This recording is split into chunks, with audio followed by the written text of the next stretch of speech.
Hi, this is Anne from Get Real Healthy and welcome to your pre-cleanse video. I just wanted to share today some tips and tricks to make this cleanse a tremendous success and easy and fun and completely enjoyable. And what that is how prepared you are, preparation.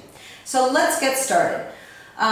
When you go out and shop and you come home with all your vegetables and fruits, the thing I would suggest highly that you do is you wash and you cut and you bag or box them. For instance, this is what I do daily, and this is especially what I do on the cleanse. So I've cut and washed my greens and my cauliflower, and I put them in these boxes, similar boxes you probably have, and I put them in the refrigerator and they're good to go. This is step number one. Step number two is I use something called bagging. As much as possible, try to assemble your meals. And how I do that is, for instance, this is a smoothie. This is day one smoothie. I've assembled the frozen berries, the greens, and the flaxseed, and all I'll have to do is put in my milk and my green, and you're good to go. So I would suggest doing as much of these bags as possible and sticking them in the freezer, and you'll have a smoothie or a soup in about 30 seconds. Tip number three, try to prepare as much as possible. On your schedule I put a section called Prepared, and what I've done is I've given you the heads up on what you should prepare the day before so that it's easy for you the next day. What I've said in this cleanse is start by making some mineral broth this weekend, and this is what I've done.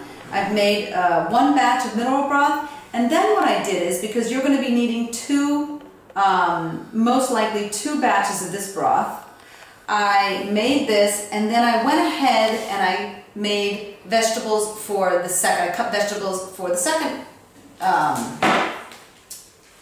broth.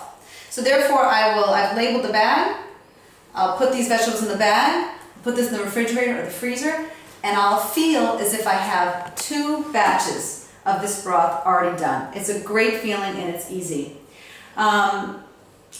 Lastly, print out what's called the may and may not have schedule. This is really essential because if you get busy and you can't follow the recipes that I've given you, or they, for whatever reason, are too difficult for you that day, and you need to go and, or you're going out, possibly that you've been invited out, I hope not, but maybe you are, then you have a list of what you may have and what you may not have. Stick that on the refrigerator. Get it out of your computer and put it on the refrigerator so that you know what you can have and not have. So those are my tips and tricks for the cleanse to make it flow a little easier, to make it, of course, more fun, enjoyable, and most of all, a big success. So I'm here for the 7 days. Please contact me with any questions. Other than that, I wish you the best, and I will talk to you all soon again.